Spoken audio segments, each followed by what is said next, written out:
Let's disengage the clutch and see what happens.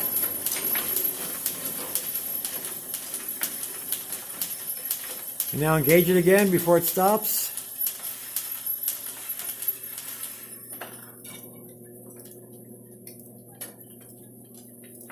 That's working perfectly.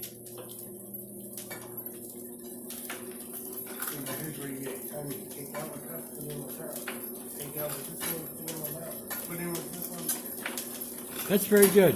All right, go ahead, disengage it again. Let's come to a stop.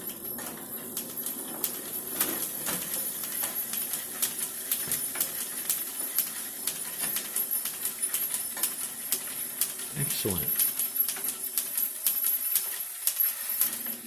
That's how the clutch works in an old Chandler and Price with a GE constant speed electric motor.